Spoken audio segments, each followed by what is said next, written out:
Statement বলতে আমরা সাধারণত কি বুঝি?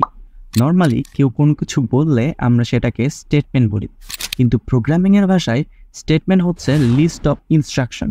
প্রোগ্রামিং ল্যাঙ্গুয়েজের মাধ্যমে আমরা কম্পিউটারকে যে ইনস্ট্রাকশন দেই তাই হচ্ছে স্টেটমেন্ট। তাহলে জাভাস্ক্রিপ্ট প্রোগ্রামকে আমরা লিস্ট অফ প্রোগ্রামিং স্টেটমেন্ট বলতে পারি, কারণ একটার পর একটা স্টেটমেন্ট দিয়ে আমরা জাভাস্ক্রিপ্ট প্রোগ্রাম লিখি।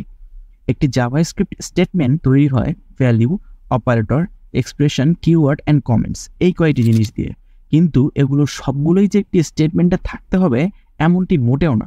এগুলোর কোনো একটিও যদি প্রেজেন্ট থাকে তাহলে আমরা সেটিকে স্টেটমেন্ট বলতে পারবো।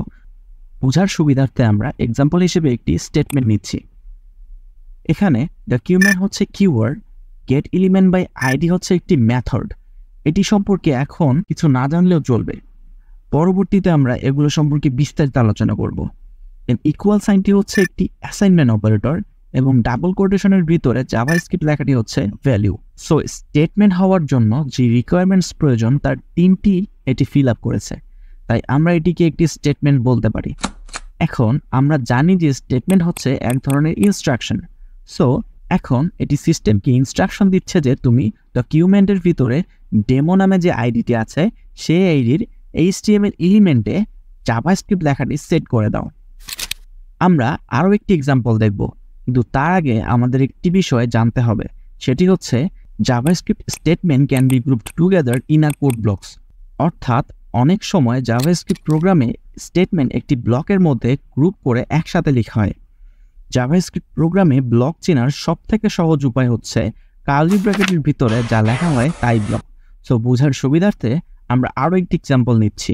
এখানে এটি একটি ফাংশন এবং ফাংশনের ভিতরে ঠিক আগের মতো দুটি স্টেটমেন্টকে একসাথে রাখা হয়েছে। যেহেতু এখানে স্টেটমেন্ট দুটিকে একটি কার্লি ব্র্যাকেটের ভিতরে রাখা হয়েছে তাই আমরা এই অংশটুকুকে ব্লক বলবো। ব্লক সাধারণত কোনো জিনিসকে গ্রুপ করার জন্য ইউজ করা হয়। প্রতিটি স্টেটমেন্টের শেষে আমরা সেমিকোলন ব্যবহার করব। সেমিকোলন না দিলেও অনেক কোড কাজ করবে, কিন্তু পরবর্তীতে এমন অনেক কোড আছে যেগুলোতে সেমিকোলন না দিলে এরর দেখাতে পারে। তাই সব থেকে বেস্ট প্র্যাকটিস হচ্ছে স্টেটমেন্টের শেষে সেমিকোলন ব্যবহার করা। If you have any questions or need further clarification about anything in this video, please leave a comment below. I will be happy to help.